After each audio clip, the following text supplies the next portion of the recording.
السلام عليكم، يا رب تكونوا بخير. يلا ان شاء الله هنعمل مع بعض النهارده الكايزر الملون للمدرسه لاي مناسبه عندك بطريقه سهله وسريعه وبمكونات طبيعيه. يلا بينا مع بعض نشوف الطريقه والمقادير ايه. شايفه الجمال؟ يلا بينا.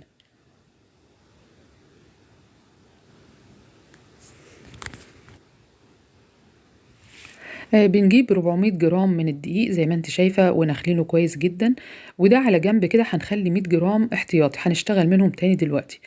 وبعدين هنجيب حوالي 50 ملي من ده شرش اللبن. انتوا عارفين أنا دايما بحب احتفظ بيه، اللي هو بيبقى باقي من اللبنه عمل الجبنه. لو انت بقى ما عندكيش وعندك حليب خلاص تمام جدا. 50 جرام من اللبن هنقول دلوقتي او الحليب، عليهم معلقه كبيره خميره، عليهم معلقه كبيره سكر، ونقلبهم مع بعض. وهنركن الملح دلوقتي. هنقلبهم بقى تقليبه كويسه جدا علشان نختبر فاعليه الخميره. تمام جدا. وبعدين بقى هنروح نجيب البولة كده نحط فيها 400 جرام الدقيق، نحط عليهم الملح، وهنحط عليهم بقى الخميرة اللي ثبتت جودتها وإنها كويسة جدا وفعالة.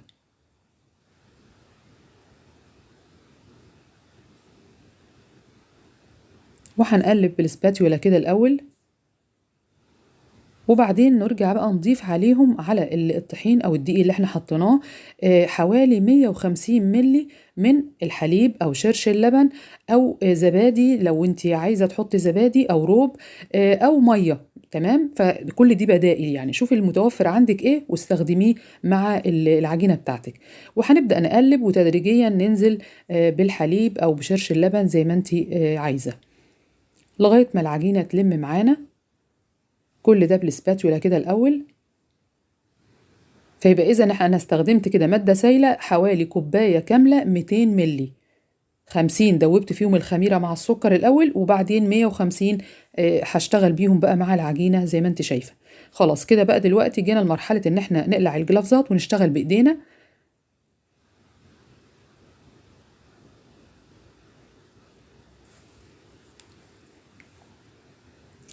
وهنا بقى هنبدأ يجي دور ال 100 جرام الطحين اللي موجودين معانا على جنب.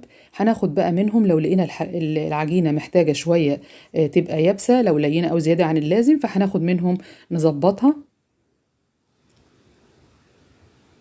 طيب، وعلشان بقى نعجنهم عجنة كويسة هنرش كده على الكاونتر أو على الرخامة شوية طحين أو دقيق، ونرجع بقى ننزل عليهم بالعجينة ونديها بقى عجنة محترمة.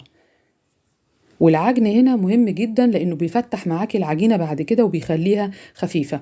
هنفرد بقى العجينه بعد ما يعني عجناها كويس. هنفردها كده ايه فرده صغيره، ونحط في قلبها 50 جرام من الزبده، الزبده البلدي. تمام. هنقفل بقى العجينه كده على الزبده ونعجنها كويس جدا.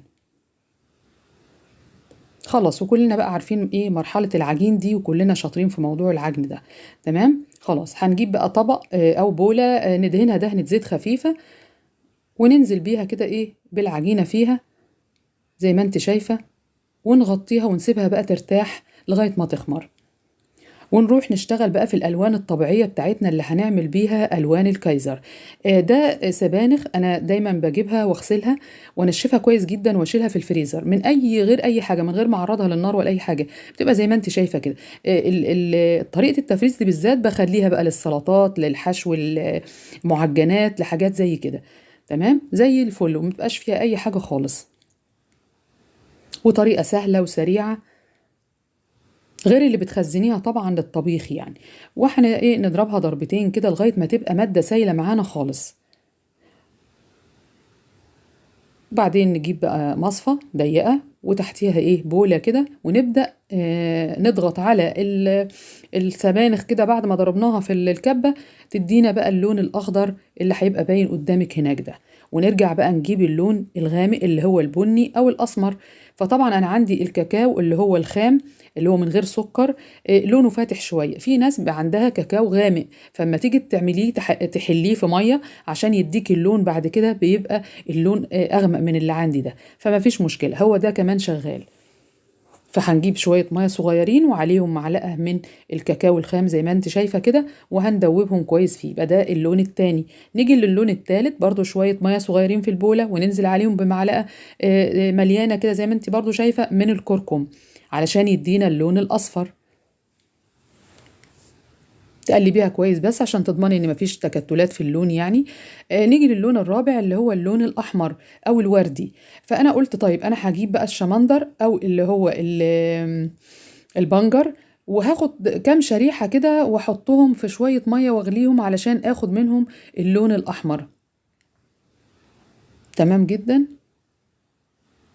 هنحط بقى عليهم شوية مية صغيرين جدا وارفعهم على النار يغلوا بقى علشان ينزلوا لي اللون اللي فيهم. ولما رحت بقى غليتهم وبعد الغلوان جيت صفيتهم تاني بمصفى ضيقة زي ما انت شايفة اللون هيبقى معانا بالشكل ده. يبقى انا عندي كده دلوقتي 4 الوان: الاحمر، الاصفر، البني او الاسمر، وكمان الاخضر. الوان طبيعيه كلها من منتجات ومكونات طبيعيه جميله، مفيش مواد حافظه ولا الوان صناعيه. بس بيني وبينكم لقيت درجه اللون بتاعه الاحمر مش عجباني، اللي هي بتاعه البنجر. انا عايزه اللون اللي هو البينك الغامق اللي يديني اللون الوردي الجميل ده. فقلت طيب ما انا اجيب بقى قطعتين 3 من البنجر كده، ولا هسلقهم ولا حاجه، هحطهم في عصاره الليمون واضغط عليهم يدوني اللون ده. ايوه هو ده بقى اللون اللي انا عايزاه، اللون الجميل ده اللي هو من غير ما اغلي ولا اي حاجه خالص. تمام جدا. تقدري بقى تعملي الكميه اللي انت عايزاها. شايفه يعني اللون قوي لدرجه ايه، واللون كمان شكله جميل ازاي. اصبح عندي كده دلوقتي 4 الوان. هنجيب بقى العجينه، ما شاء الله خمرت بقى وبقت زي الفل. شايفه مجرد ما تعلمي فيها كده يعني على طول تهبط منك كده، يلاقي انها شبعانه خمر وكلها هوا. تمام جدا. هنعمل ايه بقى دلوقتي؟ هنجيب العجينه كلها ونوزنها الاول كلها مره واحده. يعني هنجيب الميزان بتاعنا ونوزن العجينة كلها مرة واحدة. فمثلا يطلع وزنها 600 جرام ماشي مثلا، يعني أنا بقول لك مثال، إنما هي مش فاكرة طبعا، كنت كاتبة الموازين لكن للأسف راحت مني. وبعدين أرجع أوزن الكم ده على 4 علشان يبقى عندي 4 قطع كلهم بالظبط نفس المقاس. وعلشان أتأكد هرجع أوزنهم تاني بحيث تبقى كلهم بالظبط مقاس واحد زي ما انت شايفة كده. هبدأ بقى أظبط الوزن بالظبط، وأبدأ ألف العجينة أعمل لها تداخل كده في قلب بعضها علشان تورق مني لما أجي أشتغل بيها.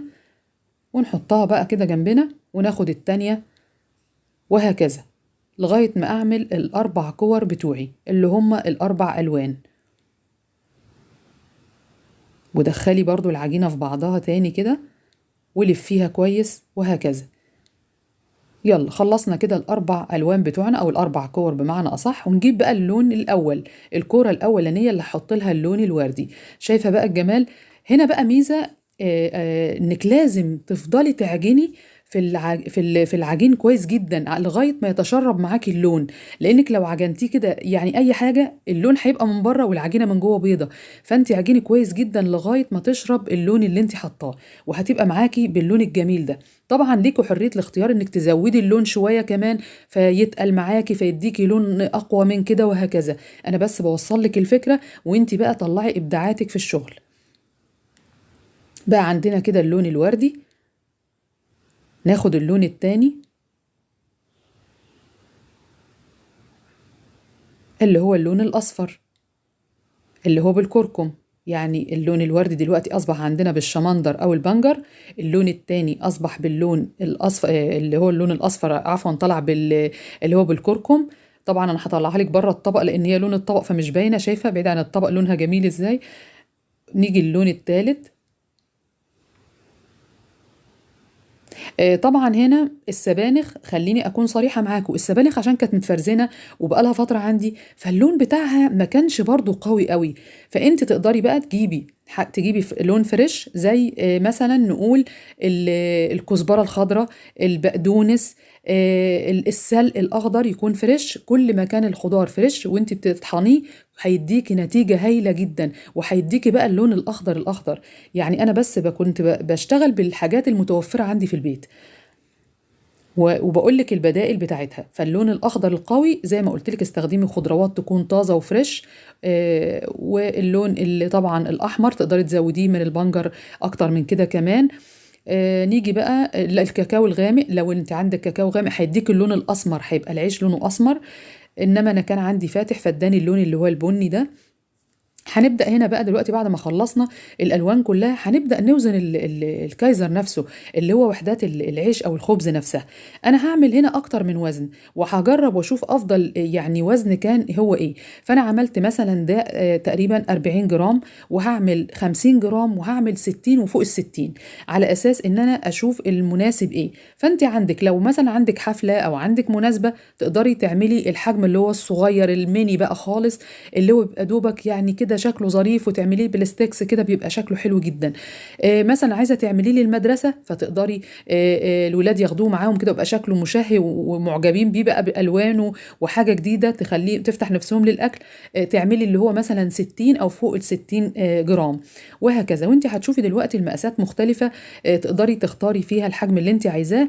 بس انا زي ما قلت لكم يعني هنا الالوان ما كنتش مقوياها قوي، لان انا كنت بس عايزه اوصل الفكره. لكن تقدري تبدعي بقى في الالوان وتخليها يعني اغمق من كده كمان، هتبقى شكلها اكثر من رائع. خلاص انا كده وزنت زي ما قلت لكم 40 جرام، 50 جرام. الميني بقى كايزر بتاع الحفلات كمان بيبقى في حدود 24 30 جرام، صغير جدا. اهو بقى عندي بالشكل ده، شايفه بقى احجام، هتلاقي كبير شويه هتلاقي اصغر شويه، فانا عامله احجام مختلفه. هنيجي بقى هنا نجيب بيضة ونحط عليها حوالي مثلا نقول معلقة خل صغيرة علشان بس زفارة البيض، وندهن بيها وش الكايزر كده. فكرة سهلة بسيطة مغذية جدا، لأن المكونات اللي محطوطة في العجين كلها قيمتها الغذائية عالية. آه، هنبدأ كمان بعد ما دهنا بيض هنحط بقى ايه رشة سمسم على الوش كده. تقدري تحطي حبة البركة، تقدري تحطي مثلا سوداني مجروش ناعم، زي ما انت عايزة يعني، حسب اختياراتك وحسب يعني ذوقك في انك تبتكري حاجات جديدة يعني.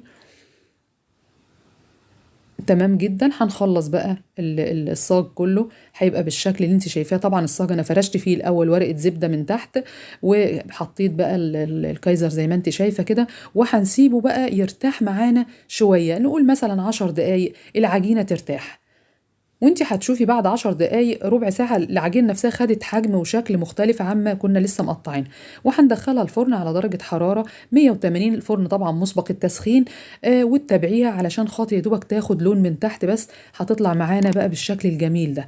هنا في نقطة، انا بصراحة كسلت ان انا اوسع كور العجينة عن بعضها شوية، قلت لسه هجيب بقى صاج تاني يلا انا احطهم. فطبعا زي ما انت شايفة ما شاء الله العجينة لما ارتاحت ودخلت الفرن استوت، فطبعا كلها بقت ايه يعني ميلت على بعضها شويه، لزقت في بعضها. فانت طبعا تقدري توسعي بعد كده، تعملي في السطره الواحده مثلا 3 وحدات بس، هتبقى معاكي اظرف. شايفه بقى لا ما شاء الله طريه، ريحته جميله جدا. مش قادره اقول لك بجد والله العظيم، طعمه لوحده من غير اي حشو جواه طعمه هايل هايل. اكيد وانت بتعمليه كده والولاد هيشوفوه وفي البيت، هتبص تلاقي قبل ما تعملي فيه اي حاجه هو ما شاء الله بالهنا والشفا خلص. شايفه الجمال؟ تحفه ما شاء الله ما شاء الله.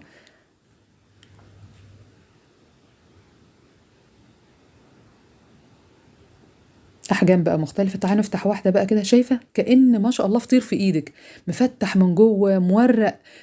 طعمه حلو قوي، ريحته حلوه قوي، شكله مغري جدا للاكل. تقدري تبدعي بقى كمان في عمل السندوتشات للولاد. لو عندك بقى زي ما قلت لك حفله او مناسبه وعايزه تعملي كده لوك جديد في وسط الحاجات اللي انت مقدماها، وتكون عمايل ايديكي، فطبعا ده شيء هيبقى هايل جدا. طب تعالوا بقى نفتح كام واحد كده ونعمله سندوتشات. شايفه بقى اللون من جوه، عشان كده هنا بيجي دور ان العجن الكويس مهم جدا. هتلاقي العجينه كلها لون واحد من جوه زي من بره. انما لو عجننا كده اي حاجه اللي هو بس ندي لون من بره وخلاص، هتبص تلاقي العجينه يعني من جوه شكلها مختلف عن بره. شايفه الجمال؟ هش جدا جدا. حتى اللون البني اللي انا كنت عايزاه يبقى طالع اسمر، طبعا طلع برضو شكله ظريف. وهنا بقى تقدري تحطي زي ما انت شايفة كده، عندك هنا جبنة مع زيتون، هنقدر نحط بقى هنا تركي مع خس.